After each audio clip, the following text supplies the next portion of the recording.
Both revenue and bookings are on the rise at Zynga, so much so that the company says mobile set new quarterly records in each. For the fourth quarter of the company's 2018 fiscal year, mobile games brought in $228 million in revenue. 92% of Zynga's total revenue for the quarter and a 12% increase over last year.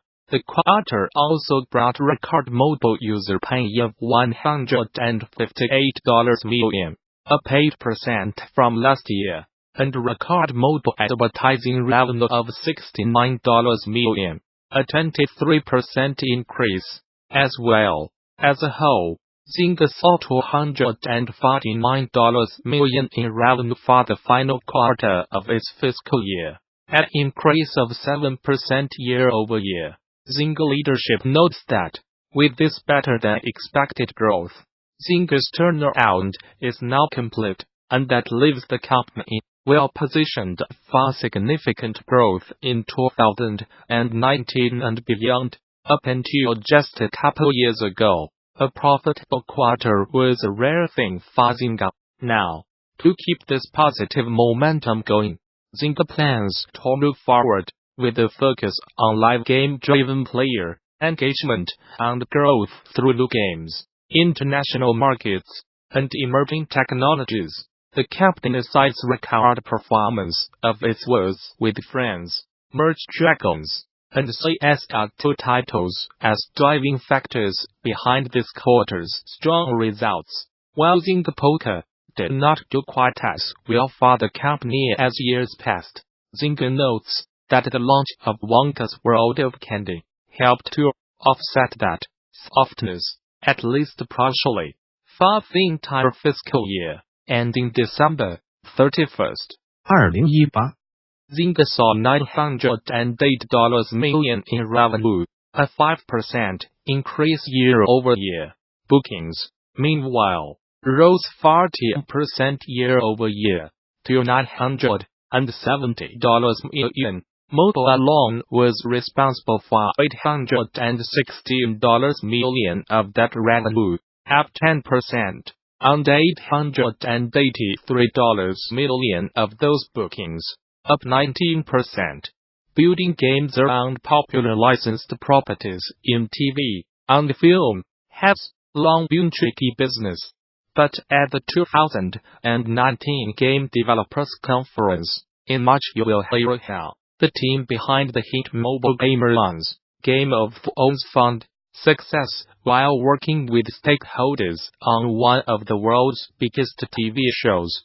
As part of a GD 2019 business marketing tract on Reigns, Game of Thrones, A Song of Fire and License, game designer Francois Elliott will join Devolver Digital's Nigel Lowry and HBO's Jeff Peters and Wilson Price on stage to discuss how smaller developers and publishers can work with well-known IPs to create smart, creative, and impactful games that please the creators, the license holder, and fans, all in a healthy and successful development environment. Early registration for the 2019 Game Developers Conference ends today, Wednesday, January 30th, at 11:59 p.m. Pacific. Register. Note, a discounted rate to save some money.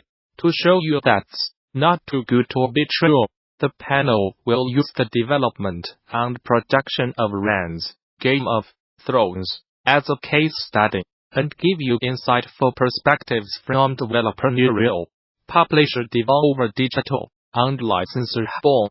Do not miss it. Further details on this talk and many more are available now on THEGDC 2019 session scheduler.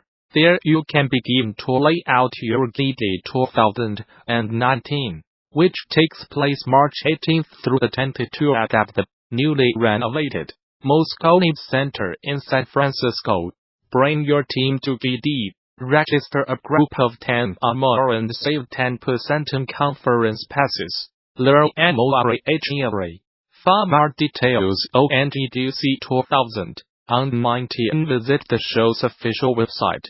Unsubscribe to regular updates via Facebook, Twitter, OS. Gamasutra and DD are sibling organizations under parent company Informa.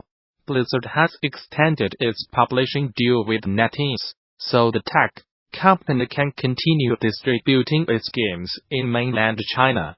The pair have been working together to publish Blizzard titles in the region for the past 11 years, and have now extended their publishing agreement until January 2023.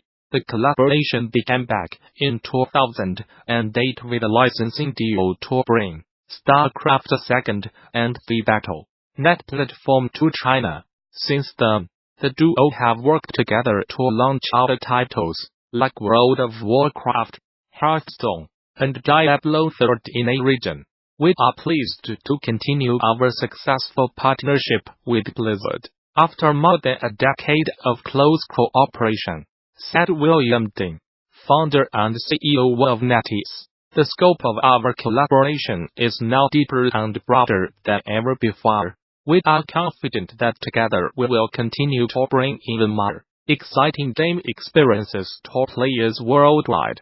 Video Game Deepcase is a weekly newsletter from video game industry watcher Simon Carlos, DD, Gamasutra Code Runner, rounding up the best long-read standout articles videos about games every weekend.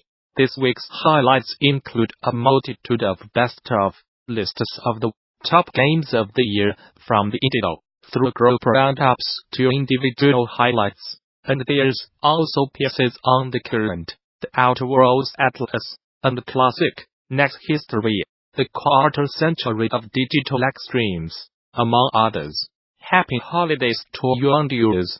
By the way, hope you are having a wonderful one with a little time off to click on links about video games. Until next time, Simon, Curator. 5 trends that defined the game industry in 2018. Chris Craft Gamasutra article. The year 2018 lasted approximately 13 or more years. From studio closures to the Fortnite phenomenon. Here are the trends that defined the game industry in the longest year in the history of humankind. Simon, as note, also specified events that rocked the game industry in 2018. Staying with power, 35 years of Next History Museum Tour. Kelsey, Lou annual tour video, helping plan and curate the museum at the Portland Retro Gaming Expo, was one of my favorite things I have done this year. This video is the guided tour that we never quite got to give, with lots of history and extra information.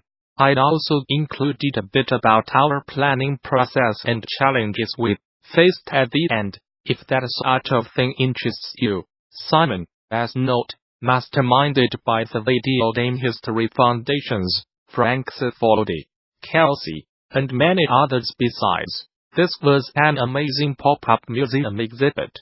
The creators of the Outer Worlds are learning to make better RPGs. Wes Fenlon, PC Gamer article. I recently visited Obsidian Entertainment to see the studio's new RPG The Outer Worlds, which I called a blend of Firefly and Fallout. You can read a lot more about the Outer Worlds in my feature.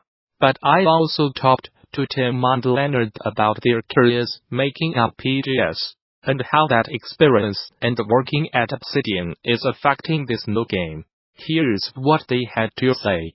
The brilliance of video game maps. Various Eurogamer article. Hello. Earlier this year, Thames and Hudson published a beautiful book on literary maps. It's called Writer's Map, an atlas of imaginary lands. A few of us ordered the book to arrive on day 1, and as we read through it, our thoughts inevitably turned to video games and their own relationships with maps. Below you will find some of the things we ended up thinking about. Atlas is a pirate mode, where players run Theseus, Metcalf's rock paper shotgun article. There's a pirate mode on the horizon, and its CFARA arrests look ambitious. I spoke to project director, lead programmer, Jeremy Stiglitz, and creative director Jesse Robchak over Skype. We chatted about sailing to stave off boredom on voyages, player politicking, ship combat as a team sports game and a plan to save every player before they died of old age. Heavily pixelated, S01, E07 Shale, heavily pixelated podcast. Hosted by veteran writer and TV host Scott C. Jones. Heavily pixelated examines the moments when gamers are at their most vulnerable, and the ways video games helped them endure those difficult moments. Half Freudian-style therapy session, half celebration of a particular video game. When his parents separate, Shane uses a vintage NES game to reunite his newly fractured family. X is poised to dominate the next console generation. Jessica, Content and Gadget article. Well, this is certainly a surprise.